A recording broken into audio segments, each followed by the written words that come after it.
Le ciel, la terre, l'eau, le feu, l'air, l'énergie, tout est vibration. Dans cet univers où la nature reste la mère nourricière, le corps parle, les mots s'expriment, les mots s'impriment. Parce qu'il est temps pour l'humain de retrouver sa puissance intérieure, le pouvoir de sa force et toute sa souveraineté. Je vous apporte ici des connaissances pour que vous puissiez comprendre votre propre langage du corps. Vous êtes ici bienvenus pour apprendre, vous libérer et vous transformer. Vous êtes ici pour vous préparer et pour accompagner ce que j'aime appeler nos êtres sacrés. Je m'appelle Claire, je suis consultante et thérapeute, experte en nutrition préventive et santé holistique. Bienvenue dans mes écoutes intérieures. Les champignons médicinaux ont le vent en poupe et pour vous apporter un petit peu plus de connaissances, je me suis initiée à la mycothérapie. La mycothérapie, c'est la science de l'utilisation des champignons médicinaux et de leurs dérivés à des fins thérapeutiques. Alors il faut savoir qu'en médecine traditionnelle chinoise, on utilise les champignons médicinaux depuis 2 millénaires au moins pour l'amélioration dans le bien-être et la longévité. Depuis quelques temps, ces champignons font apparition dans nos cultures et en Europe. Alors on peut parler de phénomène de mode, en attendant on sait maintenant que c'est utilisé depuis longtemps dans certaines civilisations. Vous avez certainement déjà entendu parler du reishi, qui est le champignon de la jeunesse éternelle, ou du chaga, qu'on peut appeler aussi perle noire, qui lui a des propriétés antioxydantes. J'aimerais en savoir un petit peu plus sur cette mycothérapie, pourquoi on peut faire appel à elle, quels sont les bienfaits de cette médecine. Est-ce que les résultats sont probants? Pour en savoir plus, je vais recevoir aujourd'hui Béatrice Moroge. Béatrice Moroge, elle est naturopathe. Elle est aussi conseillère en information sur la mycothérapie. Et du coup, je vais lui poser plein de petites questions pour avoir des réponses à vous fournir et surtout pour vous expliquer que la nature regorge de bienfaits et que c'est intéressant d'en prendre connaissance. Béatrice, je suis ravie de t'accueillir dans mon cabinet. Merci de me recevoir. Mais je suis ravie parce qu'aujourd'hui, donc, on va parler de mycothérapie. Et avant toute chose, j'aimerais que tu te présentes en quelques mots. Alors, donc Béatrice Moroge, je suis naturopathe depuis une petite dizaine d'années. Je travaille en pharmacie quelques jours par semaine et j'ai la chance d'être formatrice chez Fasdatera, qui est donc le laboratoire leader en mycothérapie. Ok. Champignons médecine. Exactement. Comment t'en es arrivée à travailler pour IFAS? Enfin, quel est ton lien avec le champignon et ce laboratoire? Alors, c'est une opportunité. C'est une amie à moi qui travaillait chez IFAS et qui m'a proposé de la remplacer. C'était une naturopathe qui aimait beaucoup les champignons, mais qui avait beaucoup d'activités à côté. J'étais ravie quand elle m'a parlé de cette occasion parce que je connaissais déjà depuis longtemps les champignons. J'avais dans un coin de ma tête l'idée que le champignon était un petit peu au-dessus de beaucoup d'autres outils naturels que j'apprécie. Il y a énormément de choses très intéressantes dans le monde de la phyto, etc. Mais le champignon, je le mettais au-dessus. Donc quand elle m'a proposé de la remplacer, j'étais extrêmement ravie, d'autant plus que j'avais tenté d'apprendre la mycothérapie un peu toute seule. Et j'avais pas réussi parce qu'en fin de compte, le monde des champignons est relativement vaste. Une fois qu'on les connaît, qu'on les maîtrise, c'est assez simple, mais au début ça demande un petit peu d'avoir cette connaissance et d'être formé en fait à la mycothérapie. Bah oui, c'est ce que j'ai pu du coup constater en suivant une de tes formations d'initiation à la mycothérapie. J'ai découvert un univers très vaste, j'ai découvert les fabuleuses vertus du champignon et de ses ifs, d'où le nom du laboratoire. Ouais. Alors, qu'est-ce que tu pourrais nous dire sur la mycothérapie? Comment on peut la présenter aux gens? Alors, la mycothérapie, donc l'utilisation des champignons médicinaux à des fins thérapeutiques. Les champignons, alors tu l'as dit dans ton introduction, existent depuis toujours. Sans champignons, on ne serait pas là en train de discuter. Le champignon, en fait, a un rôle extrêmement important dans son écosystème. S'il n'y avait pas de champignons, on serait sous un amas de terre et de déchets organiques. Le champignon, en fait, c'est le système digestif et le système nerveux de la planète, des forêts. C'est extrêmement riche en biomolécules actives. Il y a une densité et une diversité biomoléculaire qui est extraordinaire. Il y a énormément d'études aujourd'hui qui sortent. C'est pour ça que le champignon a le vent en poupe. En réalité, il a toujours été utilisé dans les pharmacopées traditionnelles. Les peuples primitifs utilisaient des champignons depuis toujours. Donc on a l'impression que c'est quelque chose de nouveau. Pas du tout. C'est, je pense, une des premières médecines en réalité. C'est juste qu'en fait, il y a beaucoup d'études qui sortent aujourd'hui. Il y a une molécule en particulier qui est très étudiée, c'est les bêta-glucanes. On en entend beaucoup parler quand on parle du champignon. qui ont une activité extrêmement intéressante au niveau de la modulation du système immunitaire. C'est pour ça souvent on connaît le champignon pour le côté immunomodulant. Mais en réalité, il y a une telle diversité biochimique que le champignon agit à plein de niveaux différents. On pourra sans doute en parler après, mais le champignon a un spectre d'action extrêmement large. Il agit sur tous les systèmes du corps, en fait. Tu l'as dit, il est immunomodulateur.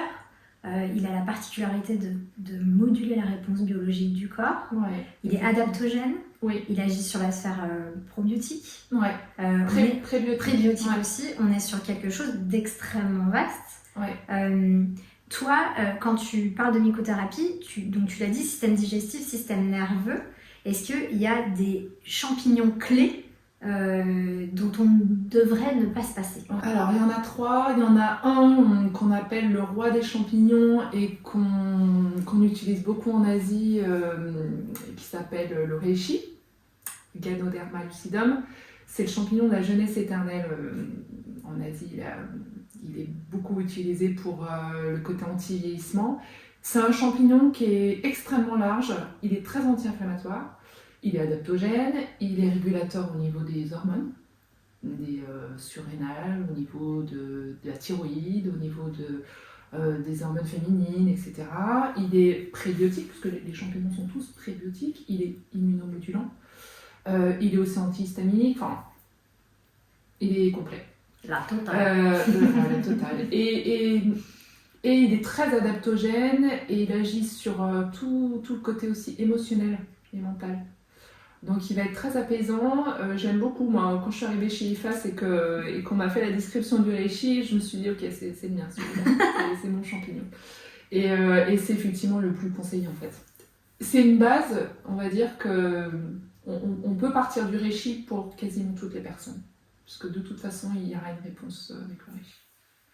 Quand tu dis une réponse, alors c'est ça qui est intéressant, c'est comment on peut dire aux gens, vous allez observer des améliorations. Est-ce qu'ils vont vraiment les observer? Est-ce qu'il y a une symptomatologie d'amélioration?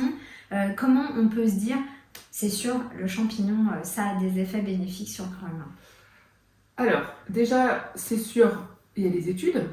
IFAS Datera fait beaucoup d'études observationnelles, des études cliniques. Il y a énormément, il y a une banque de données sur le champignon aujourd'hui qui est assez énorme.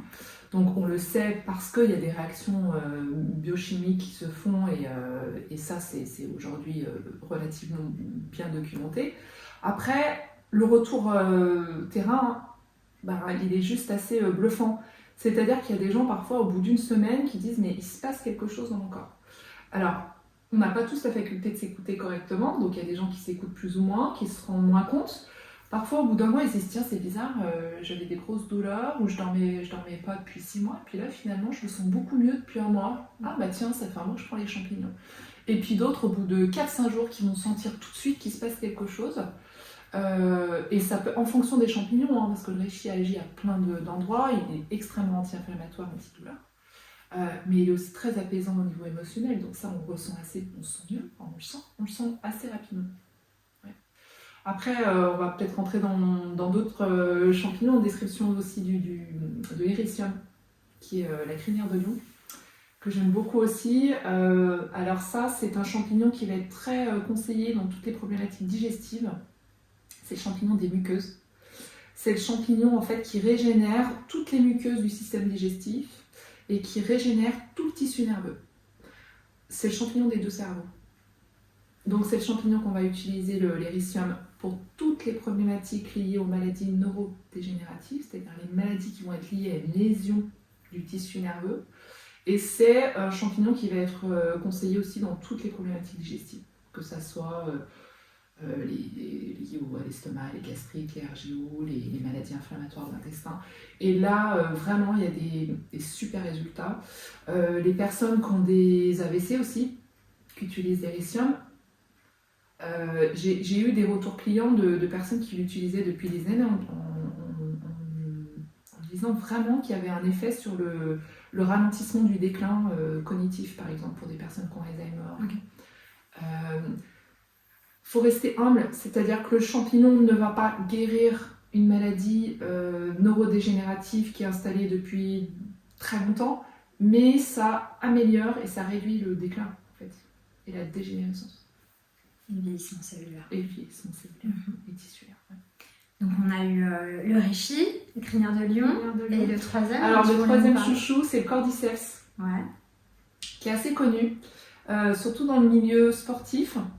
C'est un champignon qu'on trouve sur les hauts plateaux tibétains, qu'on trouvait, je pense qu'il y en a de moins en moins aujourd'hui. C'était vraiment une très très grande richesse au Tibet. C'est un champignon qui est extrêmement intéressant pour toute la sphère énergétique. Quand on parle d'énergie, souvent en médecine chinoise, on parle aussi des reins. On parle des surrénales. Donc c'est le champignon des surrénales, c'est le champignon qui va redonner de la force vitale et qui va relancer l'énergie pour les personnes qui sont épuisées, pour les burn-out. Très intéressant. Et c'est aussi un champignon qu'on va conseiller dans toutes les problématiques pulmonaires. Ok. Il était utilisé comme ça traditionnellement par les bergers quand ils montaient sur les hauts plateaux tibétains pour améliorer leur capacité respiratoire, qui montaient en altitude. Et aussi pour améliorer l'énergie en fait. Je trouve que c'est assez intéressant de faire le lien entre l'utilisation empirique et traditionnelle d'une substance naturelle, en l'occurrence là le champignon. Il n'y avait pas d'études à l'époque, ils ne pouvaient pas étudier les molécules actives en laboratoire, mais il était utilisé pour ça parce qu'ils constataient qu'effectivement quand ils le prenaient, il y avait cette amélioration-là. Et effectivement, quand on étudie maintenant les molécules actives, on se rend bien compte que ça agit au niveau des poumons, que ça agit aussi au niveau des surrénales, des reins, et très intéressant au niveau de la sphère urogénitale. Donc pour tout ce qui va être fertilité, troubles érectiles aussi. Hyper intéressant. Et pareil, un spectre extrêmement large en fait. Ouais, d'application. On peut même faire des combinaisons de champignons. Ouais. C'est un peu Hiphace d'Aterès à développer ces synergies-là. Dans l'idée, l'approche, c'est de se dire bon, on a telle problématique, quel champignon, au pluriel, on peut mettre en face pour soutenir cette problématique. Est-ce que tu as des exemples ? Ouais, alors moi j'aime beaucoup le mélange en fait de champignons parce que on se rend compte que dans la nature les champignons s'entraident en fait, ils ont tous un rôle et on a souvent tendance à dire 1 plus 1 égale 3. Alors on dit ça en phyto mais on le dit aussi beaucoup en myco, il y a une potentialisation des effets. Et je trouve que c'est assez sympathique de pouvoir créer ces petits mélanges en fonction de ce que la personne va nous dire. Souvent, en fait, il y a 2 champignons qui se révèlent derrière. Moi, maintenant, quand je vois une personne arriver, je me dis qu'elle c'est sûr, il y a du reishi derrière, mais il y a aussi du cordyceps. Donc, on mélange les deux. Ouais. Et on fait soit une gélule de reishi, une gélule de cordyceps, soit une gélule le matin de reishi et une de cordyceps le soir. Enfin, c'est souvent le contraire parce que le cordyceps donne un peu d'énergie, donc on peut faire des protocoles comme ça. Ouais. Est-ce qu'on est sur un complément qu'on prend tout le temps ou est-ce qu'on fonctionne par cure ? Comment ça se passe en fait en mycothérapie ? Alors, comment ça se passe en mycothérapie et comment ça se passe en général, j'ai envie de dire, c'est que moi, personnellement, dans mes conseils, je fais toujours des pauses. Sur des maladies qui ont mis du temps, qui sont chroniques, qui sont installées depuis très longtemps, et malheureusement, les gens qui viennent consulter en cabinet, souvent, c'est des gens qui sont dans ce cadre-là, ça va être des cures régulières et sur le long cours. Souvent, c'est 3 mois, je dis 3 mois. Parfois 6 quand il y a des grosses problématiques de santé. Pas forcément avec des pauses, mais on peut. Moi personnellement, je fais des pauses le week-end sur tout ce que je prends. Les champignons, je les prends à jeun. Alors ça, c'est pas moi, c'est tous les champignons doivent se prendre à jeun. Après, l'idée c'est de faire des cures régulières. Okay. En fonction de la problématique, une personne qui a Alzheimer, ça va être à vie, mais en faisant des pauses quoi qu'il en soit. Une personne qui a fait un AVC ou qui a des pathologies inflammatoires, des rhumatismes, des choses comme ça, ça va être 3-4 mois, on fait une pause d'1 mois, on recommence. Tu parlais justement des essais cliniques que Hiphace d'Aterès pouvait mener et toutes ces études en recherche et développement que le laboratoire engage. On sait qu'il y a beaucoup de travaux qui sont menés dans le cadre de l'oncologie. Ouais. Et il y a vraiment des choses à mettre en lumière sur l'action des champignons corrélée avec le traitement médicamenteux classique. Ouais. Qu'est-ce que tu peux nous en dire? Alors, IFAS d'Atera est en train de terminer deux études cliniques à assez grande échelle sur un bel échantillonnage de personnes sur le cancer du sein et le cancer colorectal. En fait, on a des coffrets oncologiques avec une synergie de champignons et ce sont des nano-émulsions fermentées avec 7, 8, 9 champignons. Qu'on conseille en fait en co-traitement des chimiothérapies ou des radiothérapies pour améliorer la qualité de vie des personnes et pour diminuer les effets secondaires. Okay. Nos études en fait se font dans ce cadre-là.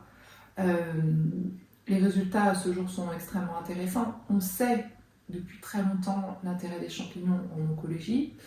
Il y a des médicaments à base de champignons, il y a des médicaments utilisés au Japon en injection pour le cancer à base de champignons. Donc voilà, après, ça commence à se savoir, c'est utilisé de toute façon aujourd'hui. Moi j'ai des clients qui l'utilisent. Effectivement, il y a une vraie amélioration au niveau des effets secondaires. Donc c'est de plus en plus connu effectivement en oncologie. C'est quoi ton conseil quand on approche les champignons médicinaux? Est-ce que c'est, pour moi, c'est important d'avoir un regard de thérapeute et un accompagnement, quelque chose de l'ordre de la posologie, de la recommandation, mais les champignons sont en vente libre. Les gens peuvent d'eux-mêmes aller en commander. Ouais. C'est quoi ton conseil par rapport à ça, cette approche-là? Par rapport à la démarche de la personne, comment est-ce qu'elle va l'acheter elle-même, est-ce qu'elle va avoir un thérapeute qui va la conseiller, etc. Ça demande quand même d'avoir un conseil. Quand il y a une problématique de santé, alors soit on est déjà bien avancé dans sa recherche et on comprend notre fonctionnement, et on s'est renseigné sur la mycothérapie. Après, c'est toujours plus intéressant d'avoir un regard extérieur, un regard d'expert, et puis qui va peut-être aussi nous aiguiller sur le champignon le plus adapté, parce que parfois on peut se tromper, et parfois on en essaye un et ça fait des choses, mais c'est pas encore complètement probant, alors peut-être que c'était pas le champignon qu'il fallait. Et puis il faut essayer aussi d'avoir une vraie vision holistique et globale de la personne. C'est-à-dire que le champignon et la mycothérapie va s'intégrer dans un accompagnement global. On va agir sur les problématiques du corps, mais quand il y a une problématique de santé, c'est pas que le corps. Il faut aller chercher aussi de manière un peu plus globale la cause. Holistique, ouais. On est sur le mental, le physique, l'émotionnel, le subtil. Génétiquement parlant, on sait qu'on a des gènes en commun avec ce fameux champignon. Ouais. Est-ce que tu as des données scientifiques un peu qui peuvent... Alors, j'irai les données scientifiques, alors après, c'est pas si simple que ça d'arriver à trouver le chiffre exact, mais on a une bonne, 20, 30, 40%, je ne serais pas exact, mais en tout cas, on a une bonne partie de gènes en commun avec le monde fongique. Ouais. C'est en tout cas le règne le plus proche de celui du règne animal, en fait. C'est assez dingue de se rendre compte qu'en fait, le champignon, cette petite merveille de la nature, en fait, a 20 à 30% de gènes en commun avec nous, quoi. Mais c'est ce qui explique finalement qu'il y a autant de réponses biologiques adaptées. Sans doute. Sans doute. Si on revient sur IFAS d'Atera, donc le labo auquel tu appartiens, il y a toute une démarche pour tracer, pour garantir la fiabilité des produits. C'est important de préciser que le sourçage, la transparence produit, c'est no way. On est obligé de travailler avec cette sécurité-là. Exactement, parce qu'effectivement le champignon a quand même le vent en poupe, donc il y a beaucoup de labos qui essayent de mettre du champignon dans ces formules. Attention à la qualité, ça c'est indéniable, le champignon c'est une éponge à métaux, à pesticides, à toxines. Donc bien évidemment, alors IFAS c'est quand même un laboratoire de biotechnologie, on fait de la recherche dans le monde de la mycothérapie depuis plus de 20 ans. On a la plus grande banque de souches mycologiques en Europe. On a une qualité qui est incontestable, avec une traçabilité, un contrôle analytique sur toutes les étapes. On maîtrise vraiment tout de A à Z. au niveau du mode d'extraction, de la galénique, des souches, parce que ce sont nos souches qui sont étudiées, donc on utilise la souche qui va correspondre à l'effet, etc. Donc il y a un vrai contrôle de toute la qualité. La majorité de nos produits, nos extraits, qui sont vraiment le gros de nos produits, les extraits de champignons sont faits que de champignons. La gélule, le complément, c'est du 100% champignons et extrait de champignons. Donc il y a une densité et une qualité qui est vraiment irréprochable.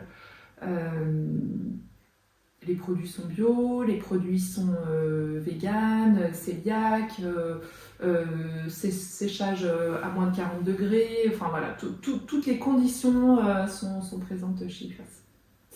Et d'ailleurs, dans la formulation, on est sur plusieurs axes, c'est-à-dire qu'on peut avoir de la gélule, on peut avoir de la poudre, on peut avoir du liquide aussi, ouais, dans les produits que vous présentez. Alors le liquide, effectivement, c'est des extraits liquides pour les enfants. On a 2 produits pédiatriques, un pour l'immunité et un autre plutôt pour l'axe intestin-cerveau. Nos produits en oncologie, nos coffrets sont liquides aussi, c'est des nano-émulsions fermentées liquides. On a une autre gamme qui s'appelle la gamme fonctionnelle qui est faite d'extraits et de poudre de champignons. Et on a le gros de la gamme où c'est que de l'extrait de champignons en gélule, en poudre. Et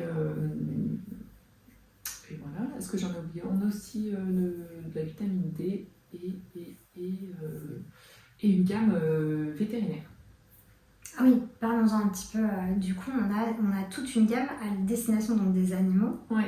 Qu'est-ce que tu peux nous dire à ce sujet-là, sur des problématiques particulières? Alors, surtout sur les problématiques animales, quoi. C'est-à-dire que généralement, c'est un peu... Alors, c'est pas... moi, je suis thérapeute, je suis naturopathe, donc j'ai plus l'habitude d'accompagner des personnes que des animaux, mais en tout cas, il y a un peu moins de pathologies chez l'animal qui sont traitées en règle générale et avec le champignon.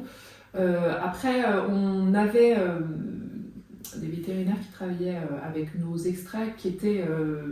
les extraits pour la gamme humaine, mais qui les utilisaient avec des dosages différents. Aujourd'hui, on a une gamme, à proprement parler, vétérinaire, avec 5 produits à destination surtout des chiens et des chats, au niveau des problématiques de peau, au niveau de l'inflammation, tout ce qui est ostéo-articulaire, au niveau digestif, et au niveau oncologique aussi. Ah oui, donc c'est très complet. Ouais. Qu'est-ce que tu aimerais que les gens retiennent par rapport à ces champignons médicinaux? Quel message toi t'aimes faire passer quand tu parles de mycothérapie? Alors, ce que j'aime vraiment dans le champignon, c'est cette dimension polysystémique, c'est-à-dire que quand on accompagne des gens sur des problématiques de santé, souvent il n'y a pas qu'un organe qui est concerné par le problème. Il faut faire les liens, il y a du système nerveux quasiment tout le temps, il y a de l'hormonal, il va y avoir du digestif, donc on est parfois un petit peu perdu dans nos conseils. Alors bien sûr, le conseil alimentaire est indispensable, la gestion du stress, etc. Mais quand on veut aller soulager la personne dans ses problématiques concrètes, ses symptômes, on est parfois un petit peu perdu. On se dit bon, par quoi on va commencer? Avec le champignon, il y a une telle... c'est tellement complet. On agit sur le digestif, on agit sur l'hormonal, on agit sur le côté adaptogène. Donc en réalité, on va aller travailler tous les systèmes. Donc je trouve que c'est beaucoup plus simple d'utilisation et les résultats sont parfois très rapides. Donc pour moi, aujourd'hui, ça fait vraiment partie de mes conseils de base sur lesquels je vais rajouter parfois d'autres choses, un peu de phyto, de gymo, un petit peu de micronutrition, mais voilà, le champignon, c'est incontournable. Merci Béatrice. Avec plaisir. Pour toutes ces informations. Merci à toi.